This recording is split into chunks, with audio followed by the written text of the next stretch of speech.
Just to start off, I wanted to share a story. So I remember when I was working at a startup and just sitting, you get to sit with the executives, to sit with the COO and the rest of the marketing team. I was in marketing at the time. And I'm not sure exactly what I said, but apparently I told somebody no. And I had one of my coworkers give me some feedback afterwards and was like, so you probably shouldn't just tell an executive no. And I'm like, I don't understand. Why not? So I was a very direct type of person. It just made sense to me.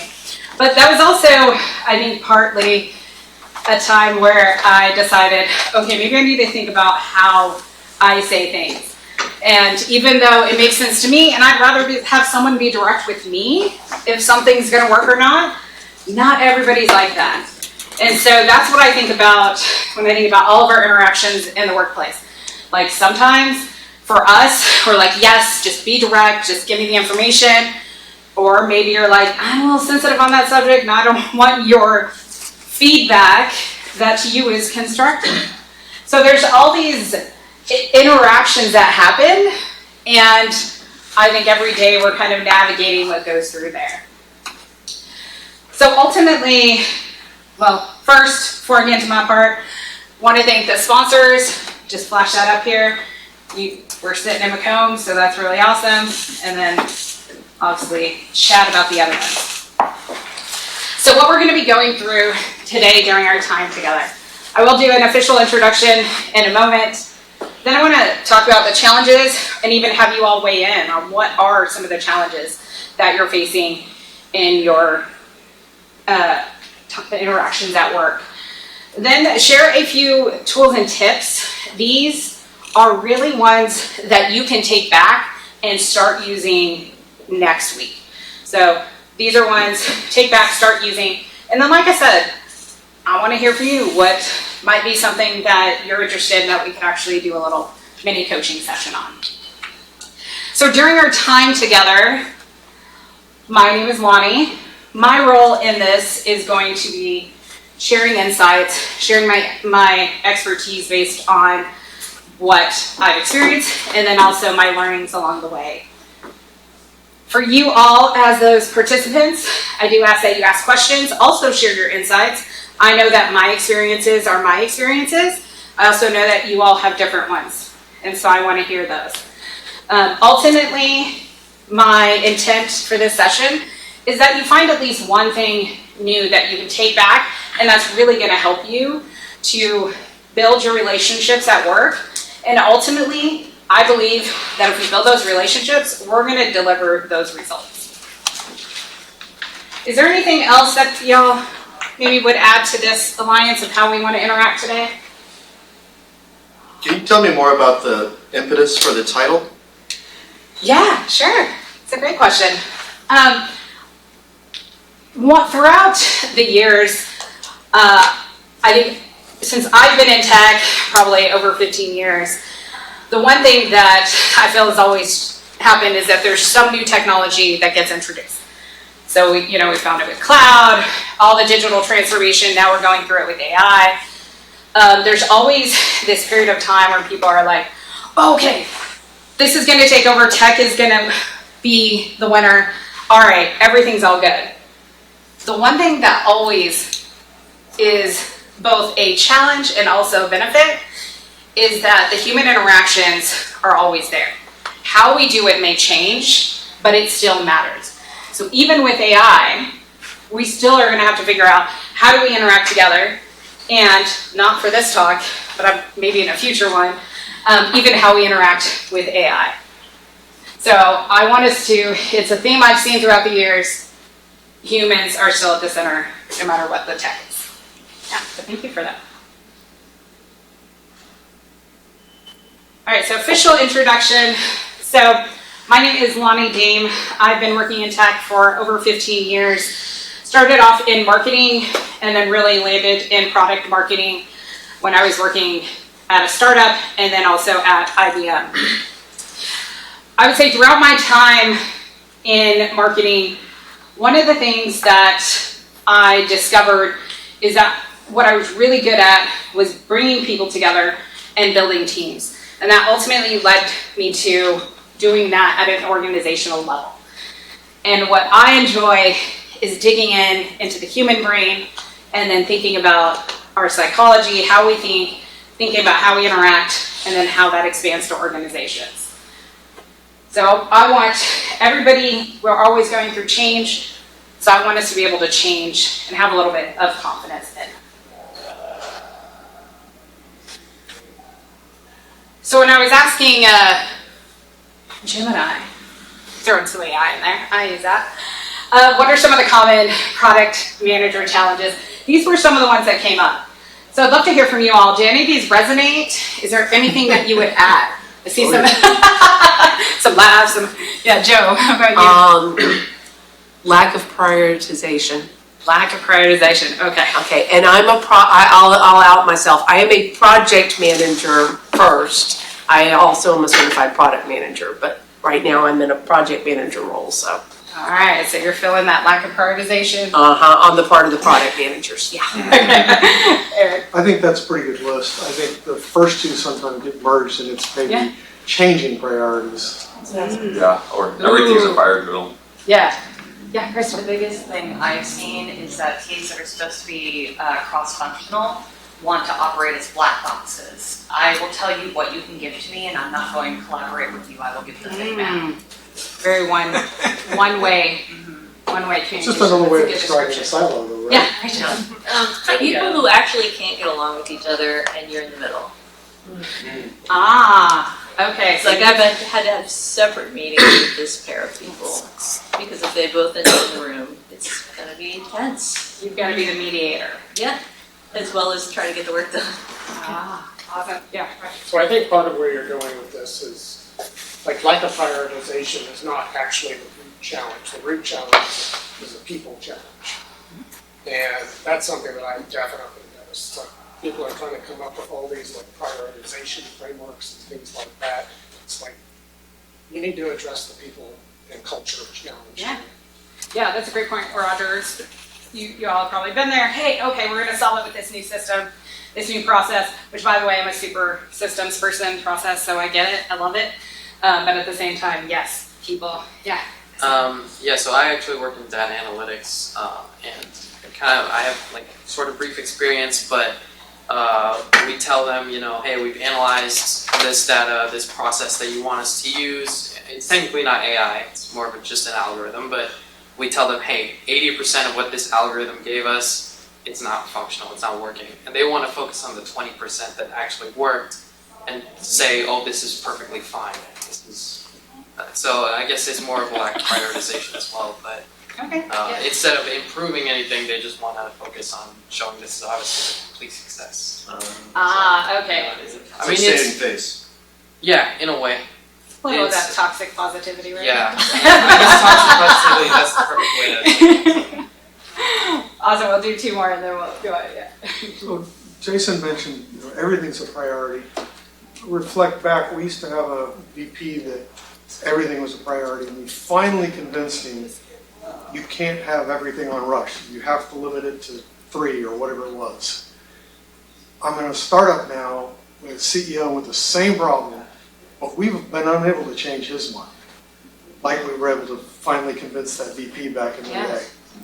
Yeah. That's a real people problem. I was going to ask, is it about lack of prioritization or just different opinion about prioritization? Oh no, his opinion is the only opinion that matters. Yeah. Counts. Yeah.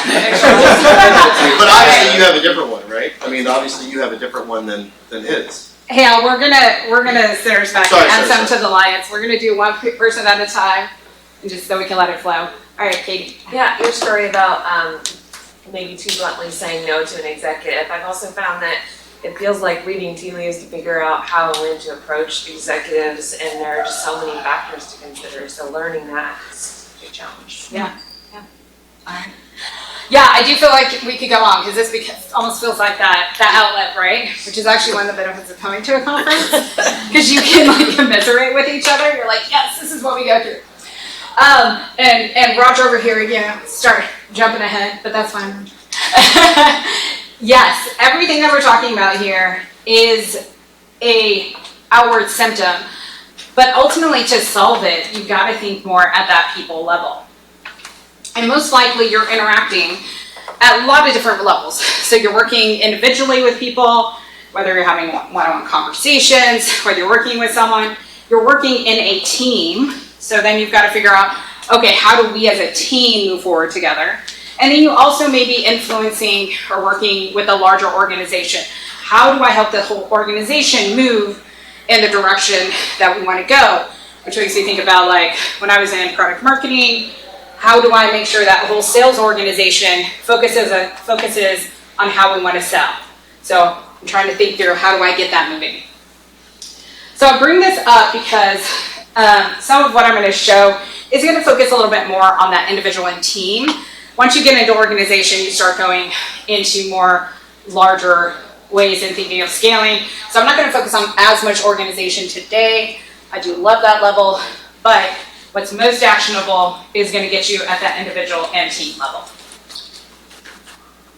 So let's talk about some tips to get started. A lot of conversations and challenges happen because we don't actually take the time up front to talk about how are we going to communicate and how are we going to work together. So think back to, like, even maybe when you first started working, the person maybe started working a new job. A lot of times there's that feeling, we got to jump in, we got to get into the work, and then you're like, okay, I've got this executive, I'm going to go treat him how I've treated all my other executives, say him or her, and I'm going to go in there, and maybe I'm used to a more collaborative environment, so I'm going to go in there and just openly share, and that executive might be a little turned off by that because that's not their approach. So there's a couple of things. The first thing that I want to talk about is called an alliance. So has anybody heard of, like, a social contract or team norms? Sure. Yeah. Okay. So I want you to take that and think about, how can you do that to start at an individual level?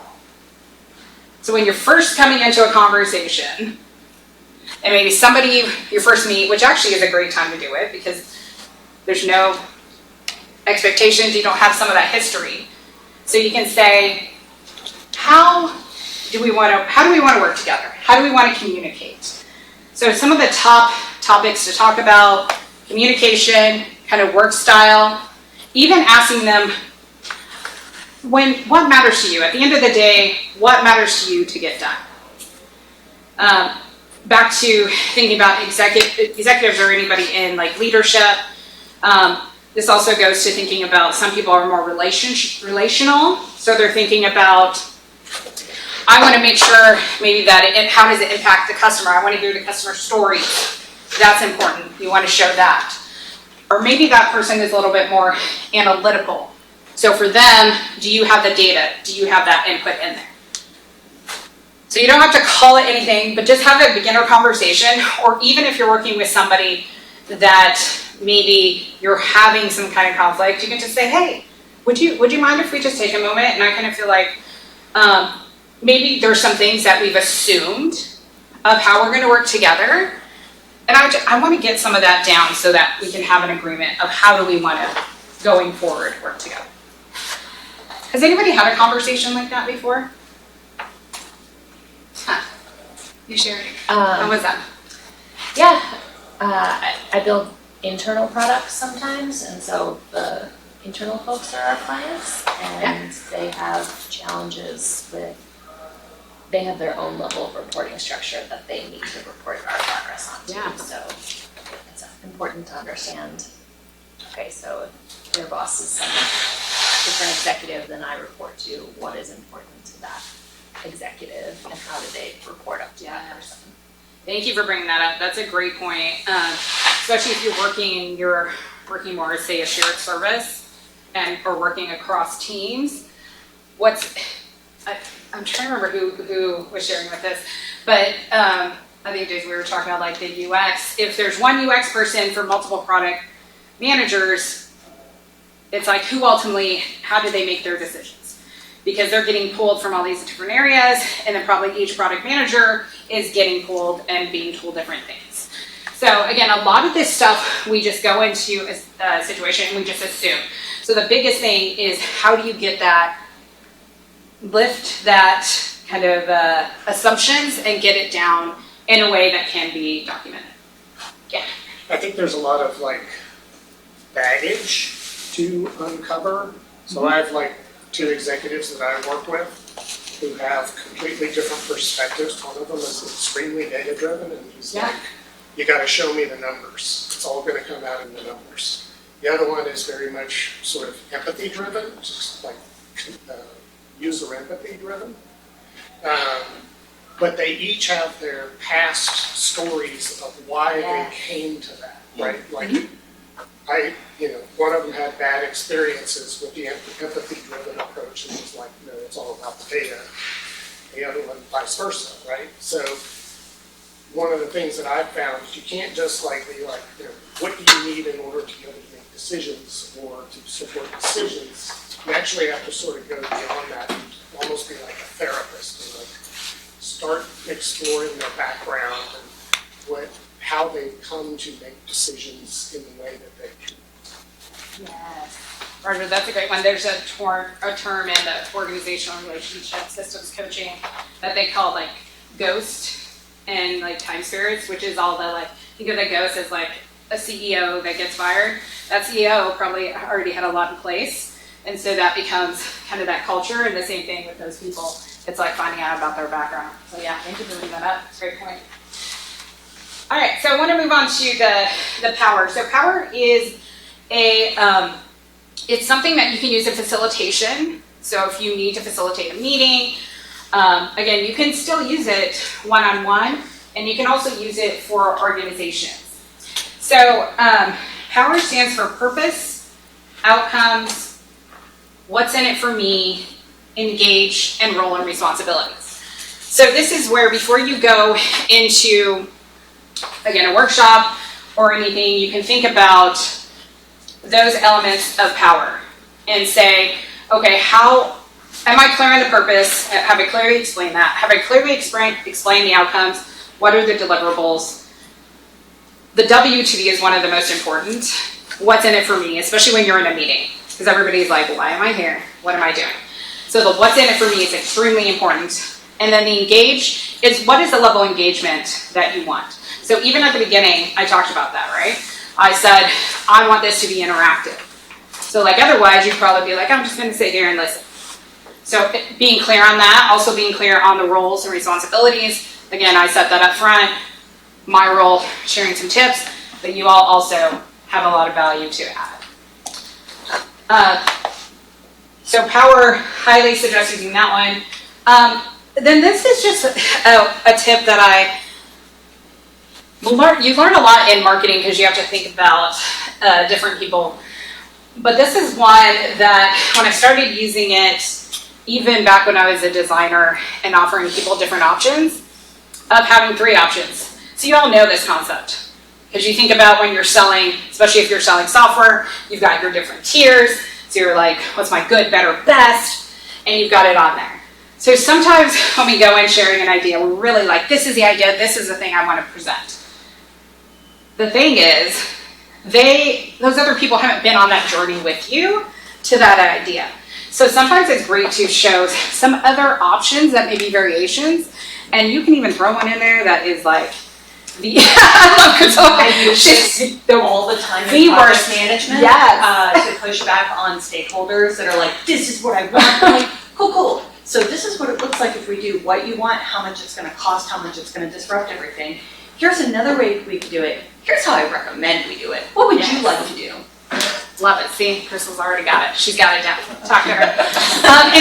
It's so simple because we know it and we use it with customers. But I'm like, just use it internally. It's just so powerful, especially when they see like the worst thing and they're like, yeah, maybe it's not really. All right, so these are all things that, again, I believe the more that you can be proactive, the better. Obviously, we can't always be proactive. So I wanted to bring up a couple of things that can help you in some of those challenging conversations. So this is thinking about your personal mindset and how do you enter in. So one of the things is think about when you go into a conversation, you're hearing multiple views. I think Rachel over here was talking about how she's a mediator. Most likely, everybody has 2% truth to what they're saying. So if you go in thinking everybody has at least something valuable that they can contribute. And so that's that 2% truth. So even if we don't agree, we can find something good together. There's this technique that I really like to include, which is what I like about what you said. So think about what they said, and then say what I like about what you said. Even if you're like, that's so stupid, it's like, I've never heard.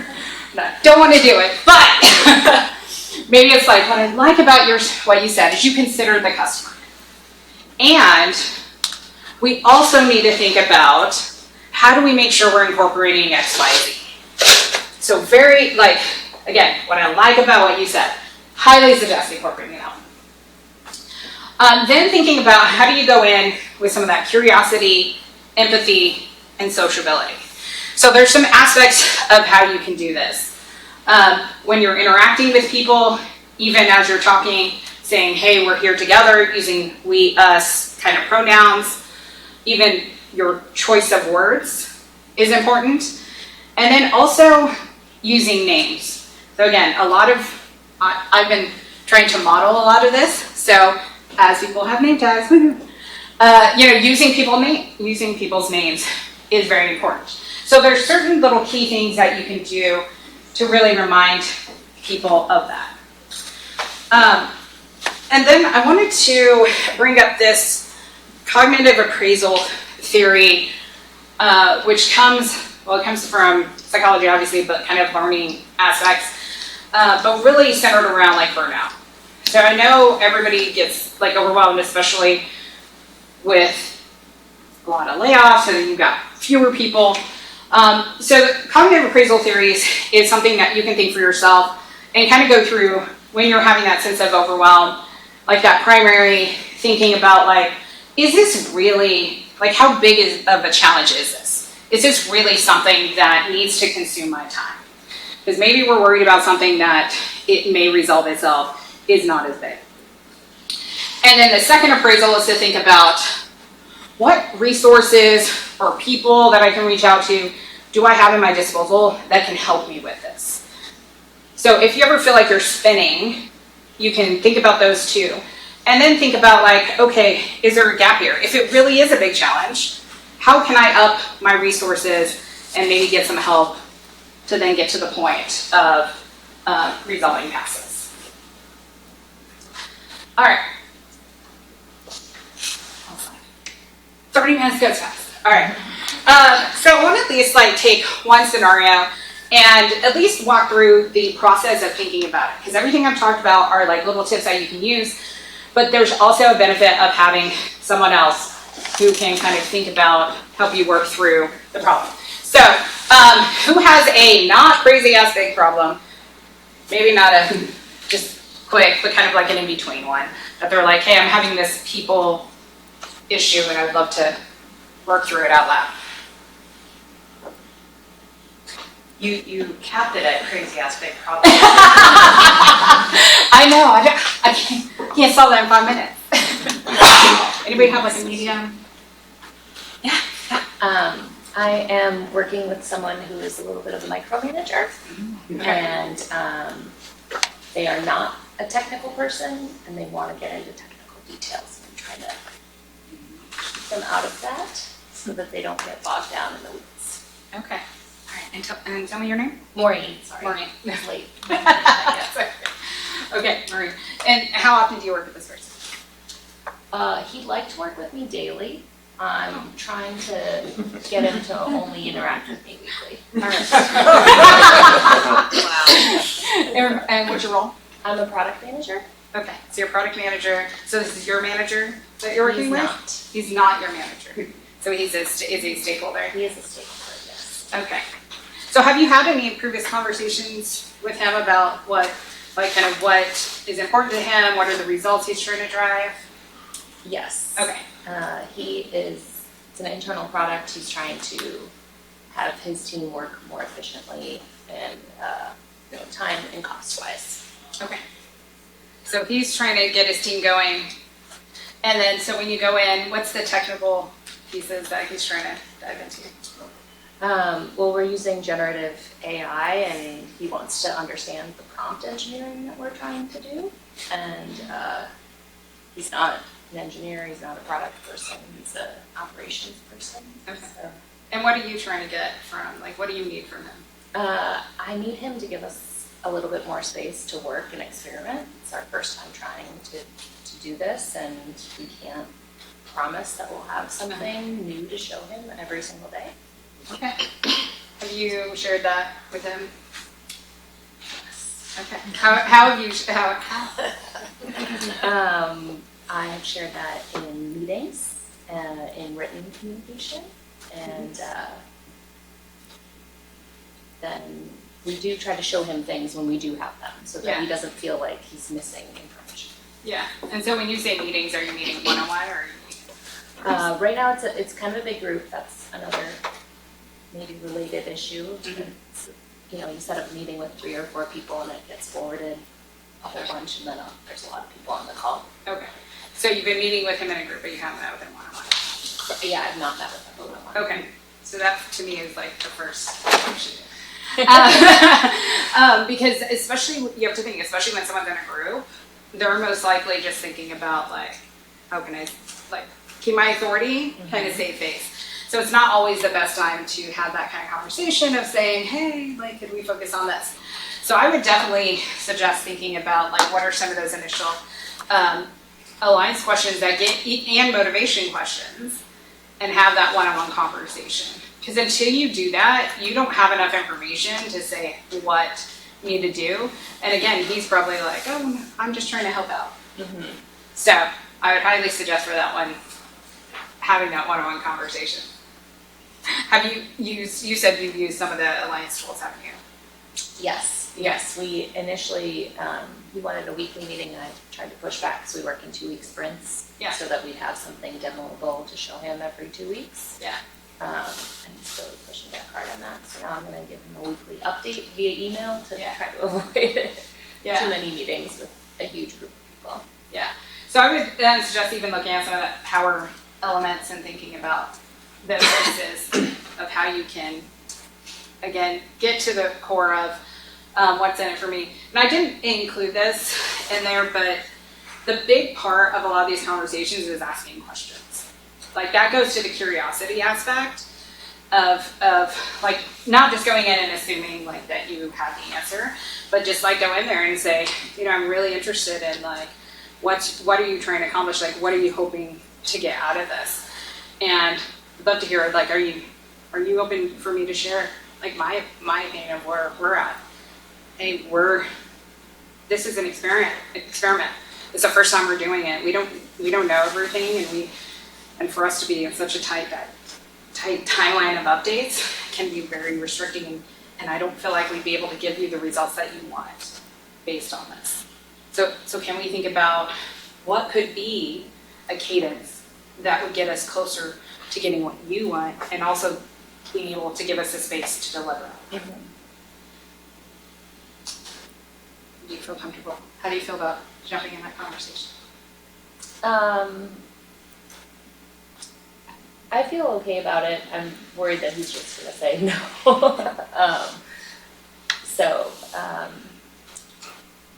We've reiterated that it's like an experiment, because one of the concerns that I have is, like, some of the experiments that we have tried, like, one of the things we learned is that isn't a way we can do this.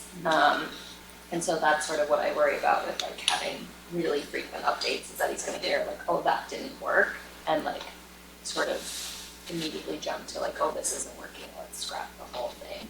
Yeah, might be an interesting question to ask him in terms of what does, like, not only what does success look like, but what does learning look like? And, like, when we make mistakes, like, what does that look like to you? Yeah, I like that. Yeah. I think technically we're, Is it 11? Yeah. Okay. All right. So thanks all. Hopefully, again, that you've learned at least a little bit of something. If you'd like to, love to connect, whether LinkedIn or otherwise. And quick reminder, these are our great sponsors. All right, thank you all. Thanks so much for attending.